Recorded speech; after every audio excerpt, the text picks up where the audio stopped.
Bien, je vous ai joint dans la trace écrite ce schéma que je trouve pas mal lorsque vous aurez besoin de réviser ce chapitre, qui résume donc les deux fronts en Europe, hein, le front de l'Est, le front de l'Ouest, avec les différents événements clés, hein, notamment ceux sur lesquels vous avez travaillé, hein, l'opération Bagration à l'Est, le débarquement en Normandie, bon, la défaite de l'armée française, on y reviendra un petit peu plus tard.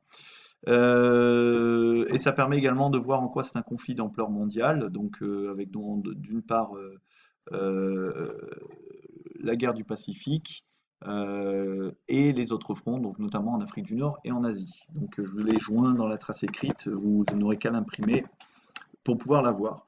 Ensuite, donc en cours, je vous avais fait noter grand B, crimes de guerre, violence de masse et génocide. Donc c'est une partie qui est particulièrement intéressante et particulièrement riche en terminale, hein, puisqu'on va notamment étudier le génocide des Juifs et des Tziganes, sans oublier notamment les autres crimes de guerre, les autres violences de masse qui ont été commises par les différents belligérants. Donc nous allons réfléchir à la problématique comment le caractère idéologique de la guerre conduit-il au développement d'une violence génocidaire. Donc on voit bien le lien entre des luttes d'idéologie pour en arriver à des violences génocidaires. Donc il y a bien une idée d'idéologie qui est très prégnante et vous le savez, hein, les idéologies totalitaires vont s'opposer aux idéologies euh, des démocraties occidentales. Donc je vous avais montré ces documents pour différencier ce qu'était la guerre d'anéantissement, le crime de guerre, le crime contre l'humanité. Donc ce sont des notions, hein, qui ont parfois des similitudes, mais qui ont aussi des différences.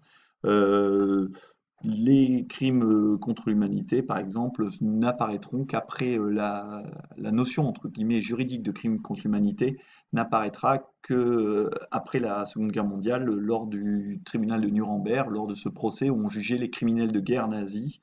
Et donc ça désigne par exemple tout acte inhumain, comme les assassinats, les exterminations, réduction de l'esclavage, déportation, commis contre des civils pour des motifs politiques, raciaux ou religieux.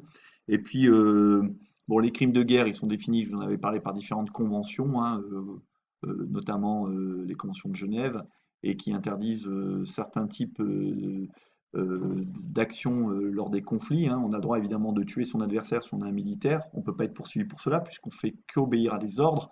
Par contre, assassiner, violer, déporter des gens, piller gratuitement des maisons, détruire gratuitement des choses, ce sont des crimes de guerre, hein. Donc ça peut être le cas, par exemple, je vous l'ai dit, de Radour-sur-Glane. Et la guerre d'anéantissement, c'est une grande nouveauté, hein, c'est le fait de vouloir anéantir son adversaire. Ça comprend donc les civils et les militaires. Donc on ne se contente pas de tuer que son adversaire armé, on s'en prend également aux civils, ce qui fait que dans la guerre d'anéantissement rentrent bien évidemment les questions génocidaires. Donc cette Seconde Guerre mondiale est marquée par une logique d'extermination car c'est une guerre idéologique. Vous le savez, c'est une guerre idéologique car les pays qui font partie de l'Axe partagent tous une idéologie impérialiste et raciste. Vous le savez bien pour l'Allemagne nazie, hein, vous avez d'ailleurs travaillé dessus lors du devoir à la maison, pas du devoir à la maison, du devoir en classe, hein. Vous savez que le racisme est inscrit dans le totalitarisme nazi. Vous savez qu'à partir de 1938, les fascistes italiens également ont voté des lois racistes, antisémites. Et puis dans le Pacifique, eh bien, les Japonais avaient une très haute idée d'eux-mêmes, avaient l'idée également qu'ils étaient la race supérieure en Asie. Et donc on a également une idéologie raciste chez les Japonais. Donc à partir de ces idéologies impérialistes et racistes, eh bien, ça légitime la violence qui est exercée sur les populations des pays occupés, qui sont exterminées ou réduites en esclavage, car qu'elles sont considérées racialement comme inférieures. Donc finalement, quand on est considéré racialement comme inférieur, il est logique qu'on soit mis en esclavage ou exterminé.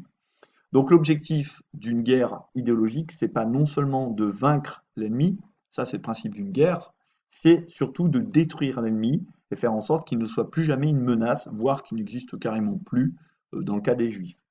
Donc le conflit prend alors la forme d'une guerre d'anéantissement, avec d'un côté les Alliés qui justifient leur combat par eux la défense de la liberté et la création de ce qu'on va appeler en décembre en avril 1941 de la Charte de l'Atlantique signée par Churchill et Roosevelt, qui prévoit notamment la destruction du régime nazi et la mise en place d'un nouvel ordre mondial après la guerre qui sera fondé sur le droit des peuples à disposer d'eux-mêmes, donc droit des peuples à disposer d'eux-mêmes, dont on reparlera notamment dans tout ce qui concerne les questions de décolonisation. droit des peuples à disposer d'eux-mêmes, qui est inscrit évidemment dans la charte de l'ONU, hein. Euh, et la Grande Alliance qui sera signée donc avec Staline entre Churchill et Roosevelt va néanmoins conduire les Alliés à ne pas être tout à fait droits dans leurs bottes, puisqu'ils vont garder le silence sur les crimes qui auraient été commis par les Soviétiques, car évidemment ils en ont commis, et notamment on pense ici au massacre de Katyn en Pologne, où les Soviétiques ont massacré plusieurs milliers d'intellectuels russes, de militaires et d'officiers russes, dans le but de couper la tête, entre guillemets, à toute opposition russe, toute opposition polonaise aux communistes. Et on sait également que en URSS, hein, le NKVD se fait une spécialité d'éliminer tous les opposants. Donc les crimes de guerre commis par le NKVD, commis par l'URSS, passent sous silence. De même qu'on ne parlera pas lors des procès d'après-guerre des millions de viols commis par les troupes soviétiques, ni des centaines ou milliers de viols commis par les GIs américains en France lors de la libération. Ça, on l'oublie, ce sont des héros. Et vous savez que l'histoire est toujours écrite par les vainqueurs, donc on ne parle que des méfaits commis par les perdants. Donc ensuite, nous verrons que c'est une guerre sociale. Nous voyons, pardon, que c'est une guerre totale, mais là, la notion de guerre totale, c'est pas une invention de la Seconde Guerre mondiale. C'était déjà une notion qui était utilisée lors de la Première Guerre mondiale. La guerre totale, c'est le fait que les sociétés se mobilisent totalement. Donc les sociétés, c'est pas uniquement les militaires, mais c'est aussi l'arrière, les civils, la propagande. Tout est mobilisé, toute l'économie est mobilisée pour l'effort de guerre. Donc, lors de cette Seconde Guerre mondiale, jamais autant d'hommes n'ont été mobilisés. On parle d'un total de 100 millions de soldats. Et partout, les civils sont aussi mis à contribution pour participer à l'effort de guerre. On parle de 6 millions de Rosie qui sont aux États-Unis les travailleurs, les travailleuses de guerre américaines. Il y a également la présence de travailleurs forcés dans les camps, hein, notamment dans les camps du Troisième Reich. Donc on utilise les prisonniers de guerre pour fournir un travail gratuit et forcé. En France, on va mettre en œuvre, par exemple, pendant la collaboration, le STO, le service du travail obligatoire. Donc la population civile est mobilisée pour l'effort de guerre de façon volontaire ou contrainte. La propagande est une véritable arme psychologique et elle est omniprésente, hein. En Allemagne, on a parlé de Goebbels. Les États-Unis vont utiliser tous les types de propagande, hein, y compris Walt Disney va être mis au service de la propagande, hein. Il y aura de nombreux dessins animés contre les Japonais qui vont sortir, hein, où les Japonais sont présentés évidemment sous leurs plus mauvais angles.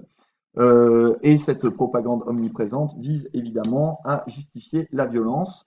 Elle vise à décrédibiliser l'adversaire, à soutenir le moral des combattants et des civils. Donc l'économie, l'industrie, la technologie, notamment pour l'invention de nouvelles armes comme la bombe nucléaire ou les missiles V1 ou V2 en Allemagne, la technologie est mise au service de la destruction. Pour anéantir leurs adversaires, les belligérants, donc les adversaires, hein, créent de nouvelles armes, je viens d'en parler, et les États-Unis vont lancer dès 1942 ce qu'on appelle le Victory Programme. Donc vous voyez ici une illustration, hein, dans cette affiche de propagande.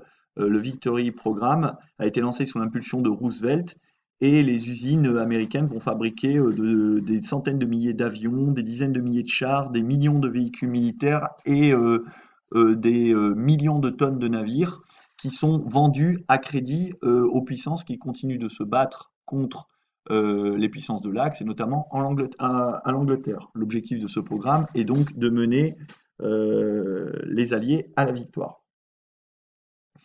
En secret, les Alliés, notamment les Américains, je vous en ai déjà parlé dans le PPO sur Hiroshima et Nagasaki, les Alliés mettent au point la bombe atomique dans le projet Manhattan.